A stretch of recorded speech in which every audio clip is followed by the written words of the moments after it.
Ya baik, kita masih di rangkaian video pembelajaran tentang pemberdayaan masyarakat ya. Bukan mengupas definisi-definisinya, namun hal-hal yang jauh lebih kritis daripada itu ya. Yang harapannya Anda bisa dalami lagi. Karena video bukan sumber bukan sumber pembelajaran utama, namun merupakan trigger, stimulus untuk Anda menganalisa lebih dalam. Kan begitu ya. Baik, kita akan mengupas di video yang ketiga ini tentang strategi pemberdayaan masyarakat dan sejumlah prinsip pemberdayaan masyarakat. Sejumlah strategi itu dibagi menjadi tiga: aras mikro, aras meso, dan juga aras makro. Aras mikro pemberdayaan dilakukan terhadap klien secara individual ya. Jadi mikro itu mengacu pada individual. Jadi proses pemberdayaan bisa dilakukan pada individual, pada beberapa individu yang need of special attention ya, memerlukan perhatian khusus yang mungkin saja barangkali sejauh ini keluarganya belum mampu untuk menanganinya ya, dengan segala keterbatasannya, sehingga diperlukan penanganan khusus dari empowering profession ya, seperti counseling, stress management, crisis intervention, personal development, dan lain-lain gitu ya. Yang kedua, aras meso dilakukan terhadap sekelompok klien, kelompok-kelompok yang sudah ada, pemberdayaan terhadap karang taruna agar mereka lebih mampu melakukan hal-hal yang lebih produktif bagi desanya, dan lain-lain. Selanjutnya, aras makro dikenal dengan strategi sistem besar atau large system strategy, karena sasaran perubahannya diarahkan pada sistem lingkungan yang lebih luas, perumusan kebijakan, perencanaan sosial, dan lain-lain, melibatkan aparat desa ya, melibatkan perwakilan tokoh-tokoh masyarakat, dan lain-lain, untuk melihat secara utuh, melihat secara jernih apa potensi di masyarakat tersebut dan kemana arah yang bisa dituju yang lebih baik untuk memberikan kebermaslahatan bagi mereka. Selanjutnya, prinsip-prinsip pemberdayaan masyarakat ya. Sekali lagi, video ini hanya merupakan trigger singkat saja yang perlu kita dalami dan analisa lebih dalam di diskusi-diskusi di kelas nantinya. Kali ini menurut Dubais and Miley ya, ada beberapa pedoman dalam pemberdayaan masyarakat. Yang pertama, pemberdayaan masyarakat berarti membangun relasi pertolongan.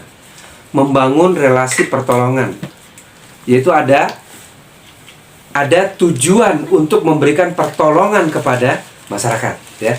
Ada tujuan untuk memberikan pertolongan kepada masyarakat ya, dengan cara merefleksikan respon yang empati ya. Kita berempati terhadap masyarakat, berusaha merasakan apa yang mereka rasakan. Kedua, menghargai hak-hak dan pilihan klien untuk menentukan nasibnya sendiri. Untuk menentukan nasibnya sendiri ya. Kita tidak mendikte nasib dan arah kehidupan mereka harus seperti ini, harus seperti ini, tidak. Tapi menghargai pilihan-pilihan mereka. Saya tuh sebenarnya ingin jadi petani. Saya tuh sebenarnya ingin membangun peternakan dan lain-lain. Maka kita menghargai pilihan-pilihan mereka dan membukakan jalan ya. Membukakan jalan bagi mereka melalui sejumlah aktivitas khusus nantinya ya. Selanjutnya, yang ketiga, menghargai perbedaan dan keunikan individu ya. Bahwa di masyarakat ada individu-individu yang pola pikirannya, pola sikapnya itu berbeda-beda, dan kita hargai itu ya. Jadi sekali lagi, kita tidak membuat mereka seragam, harus hidup ke arah yang sama, tidak. Tapi kita menghargai keunikan mereka dan membantu mereka mencapai potensi, fitrah, dan kodrat terbaik mereka. Nah ini dia. Karena setiap orang sudah dianugerahi fitrah sesuai zaman dan waktu di mana dia ditakdirkan untuk dihidupkan di zaman itu. Selanjutnya, yang keempat, menekankan kerjasama, kolaborasi antar klien ya. Karena sulit seorang bisa mengembangkan seluruh kehidupan personalnya tanpa melibatkan kehidupan komunalnya ya.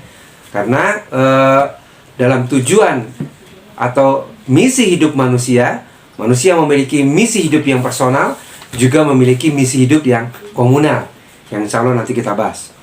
Lanjutnya, yang pertama tadi adalah membangun relasi pertolongan. Prinsip yang kedua adalah membangun komunikasi, membangun arah, membangun model bentuk komunikasi. Yang pertama, komunikasi yang menghormati martabat dan harga diri klien, ya. Jadi bukan komunikasi yang disempowering. Ingat, komunikasi bisa menghasilkan dua dampak, empowering dan disempowering.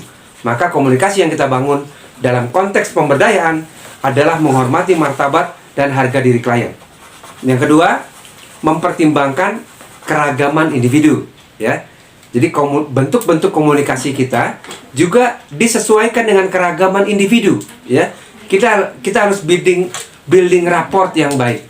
Bagaimana gaya komunikasi individu tersebut, maka kitalah yang menyesuaikan, ya. Jangan mereka dipaksa mengikuti gaya komunikasi kita.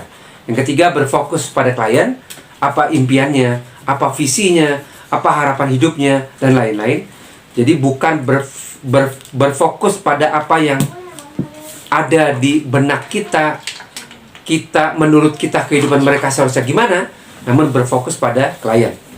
Yang keempat, menjaga kerahasiaan, ya. Ada beberapa hal yang tidak perlu diumbar kemana-mana. Selanjutnya, yang ketiga, tadi yang pertama membangun relasi pertolongan, yang kedua membangun pola jenis bentuk komunikasi, yang ketiga adalah terlibat dalam pemecahan masalah. Yang pertama, yang memperkuat klien dalam semua aspek pemecahan masalah, ya. Jadi membangun kapasitas klien, membangun mereka lebih kuat dan lebih mampu dalam mengatasi permasalahan-permasalahan mereka. Yang kedua, menghargai hak-hak mereka, ya. Artinya ada pendidikan kewarganegaraan, ya. Klien perlu diberikan edukasi tentang apa hak-hak mereka sebagai warga negara. Yang ketiga, merangkai tantangan sebagai kesempatan belajar. Nah, ini cukup berat, ya. Bagaimana mengubah pola pikir klien bahwa setiap tantangan siogianya adalah kesempatan belajar. Insya Allah ini akan dibahas di kesempatan-kesempatan selanjutnya. Dan insya Allah ini juga menjadi fokus dalam salah satu kegiatan di ruang belajar Al-Jauzi tentunya. Yang keempat, melibatkan klien dalam pembuatan keputusan dan evaluasi. Jadi kalau ada keputusan-keputusan penting, kita upayakan klien ini juga terlibat. Artinya apa? Ada kapasitas coping skill dari klien yang harus meningkat. Agar apa? Agar mereka bisa memandang masalah, memandang situasi dengan jernih, dan mampu melakukan antisipasi terbaiknya. Demikian sedikit kajian singkat tentang 3 prinsip utama pemberdayaan masyarakat. Yang pertama, membangun relasi pertolongan. Kedua, membangun bentuk dan pola komunikasi. Yang ketiga, terlibat dalam pemecahan masalah. Demikian, terima kasih. Wassalamualaikum warahmatullahi wabarakatuh.